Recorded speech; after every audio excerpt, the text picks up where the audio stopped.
Hello, and welcome to the Be Smart About Art show. I'm delighted to be here today. I'm Susan J. Mumford with a colleague in New York City, Winston Peters. Hello, Winston. Hello, Susan. It is a pleasure to have you on the Be Smart About Art show for only the second of our Thursday guest speaker segment.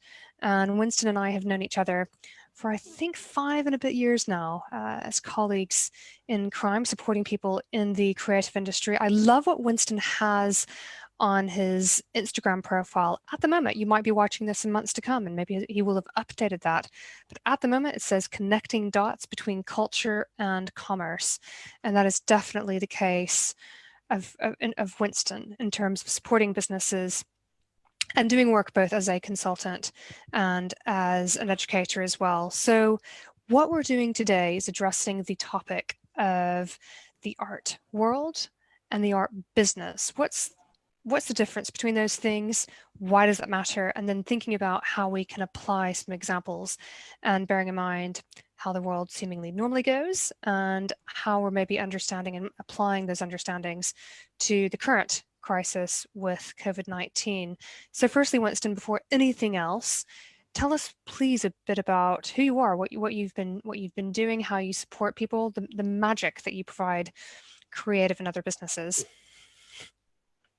Well, real quickly, I'm one of the founding partners of My Real Life Consulting Company, a business consultancy based in New York City.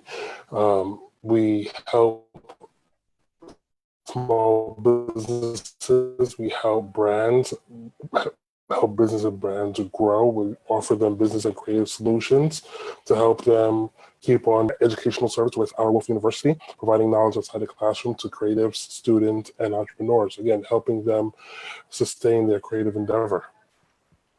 Amazing. And so, Winston, it was actually in a conversation that I recall a few years ago that we were actually talking about a Venn diagram. So the three kind of overlapping circles of art, the art world, and the art business. So would you explain what are the differences between these different terms?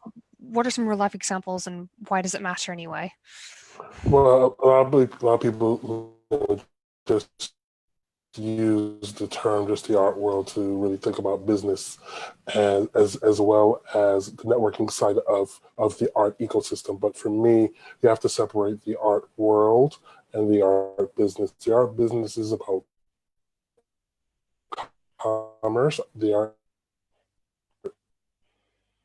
business is about transactions.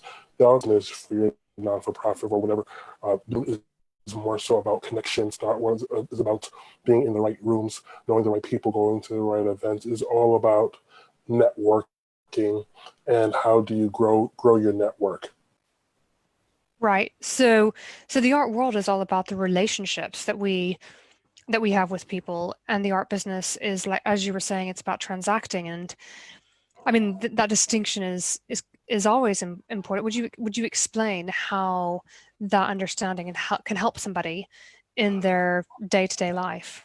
Well, a lot of the example, a lot of artists or creators in the creative space, they come to me. They ask, I'm going to all these events, I'm going to all these art gallery openings, I'm going to all these fairs, but I'm not generating any revenue. They're focusing more so on the side of the art world, again, being in the right rooms and actually the business of art. So how do you go from the art world to the art business? Okay, now you have to have products and services to offer to someone else. So like really understanding what business actually is. And real quickly, the most empirical form of a business, excuse me, whether you sell art, whether you sell cars, or whether you sell iPhones, is five components. Is creating, generating, creating. Excuse me, is That's creating okay. value or solving a problem for someone else. Number one. Number two is for someone else, not yourself. Number three, at a price that they're willing to pay. Number four, that meets or exceeds their expectations. Number five, delivered and fulfilled in such a way where they make a profit. That's a business. So when we're talking about the art, are you providing, whether you are a gallerist, whether you're an artist, or where you are art consultant? What are the tangible products and services that you can give to or sell to someone else. Mm, that's great. And I can think when we talk about the full Venn diagram as well, including art, and they're one of the things that I have very commonly seen with both artist and say gallery websites is a big focus on the design, the design, the design, the design, which to me is feeding into the art, but actually not maybe having the balance between the art world with that website of enabling people to engage socially, follow them on social media, sign up to their mailing list, and then the art business, not really thinking about how people are actually going to be transacting or buying. So I suppose Winston, and tell me what you think about this, is it's finding that balance between those three Yeah. in the sense Well, of you the art need both. world. Well, you need both. Some things, especially if you're talking about art, things have to be aesthetically pleasing, but aesthetically pleasing to a point. You don't want to over invest in one side of your business and under invest in the other side. For me, when I look at art businesses, again, whether you're a gallery or a consultant, it's are you communicating the right way? And the way I look at art, period, or any business is I like to look at an analogy of a car dealership, which is to me is the perfect business because ultimately the most things that you're going to a car dealer, what they're trying to do is ultimately sell you a car. But the second goal of a car dealer is making sure you don't leave with something. So when I look at art businesses, is what are those other things that you can sell to make sure someone leaves with something? What is that car, the BMW keychain or the coffee mug or the hat? Seeing with the analogy that you as a person that works in the arts can you offer to someone else? Mm. That's great. That's great. And in fact, that moves us to my next question, which is I'm wondering about what this does look like right now. And you were telling me recently the story of one gallery you know in New York that was actually already selling, I think, publications online. And so that meant because it was already part of their revenue, that actually that they're faring okay, for already having online Yeah, transactions taking place before people were forced to go completely online. So please tell us about how this looks right now. yeah. This one gallery that I know of in New York City, they invested in their e-commerce because they didn't want to be stuck with the only way of generating revenue is physical transactions. So they invested in a online e-commerce infrastructure to offset some of the revenue they would generate from in in gallery sales. And now to this point, they are with COVID-19 now closing basically all of the galleries. Now they're still generating revenue, and up towards 25% of their revenue comes from their online sales. And I know just doing some research, doing some reading today, like right now, art sales globally, online art sales globally is a $5 billion industry. So right now, if you are not a gallerist, art dealer, art consultant, if you don't have an e-commerce right now, that is a problem. How are you generating revenue?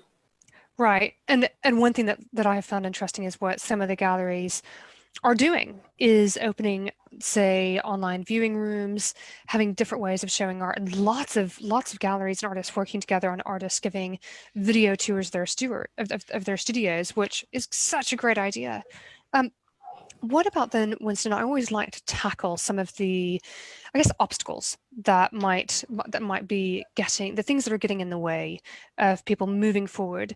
And when we think about, say, what I just mentioned, actually about maybe artists or even curators doing some video conversations to put online, perfectionism is something that is huge in the art industry. I know Yeah. that I have had to address it myself, and we talk often about how to overcome perfectionism when somebody wants to make something so perfect before starting, but this is not the time to just wait for that. So what essentially, how does it play a role, and what's a response to that? Well, I look at perfectionism, being perfectionist as a form of resistance of actually completing a task. And for me, things have to be good enough to ship. The most important thing is shipping your products and services, or shipping whatever thing you have to get out to your audience. So things have to be good enough to a certain standard, but they don't have to be perfect. Perfect example is looking at when a building is built, new construction of a high rise. Sometimes the ground floor, the retail space isn't done. They don't have a tenant, but the building is still open. So it's good enough to operate. So that is something that I like to use to tell to the creative community, the art community, is it has to be good enough for you to be able to transact and for it to be viable to the person that you're selling it to. Right, and something that people can do is get started and then improve Let's it. get And I think that started. that analogy of the building is great. And actually, what we're doing with the Be Smart About Art show is possibly another great example. My take was, listen, right now, it's as if we've got 3 days in one, and yet the weeks are charging forward really quickly. And I just thought, I'm not ready to do the show, and I'm going to launch the show immediately. That was 10 days ago or so. And every time we do it, every time there's some little improvement, and you just put Yeah, yourself out there.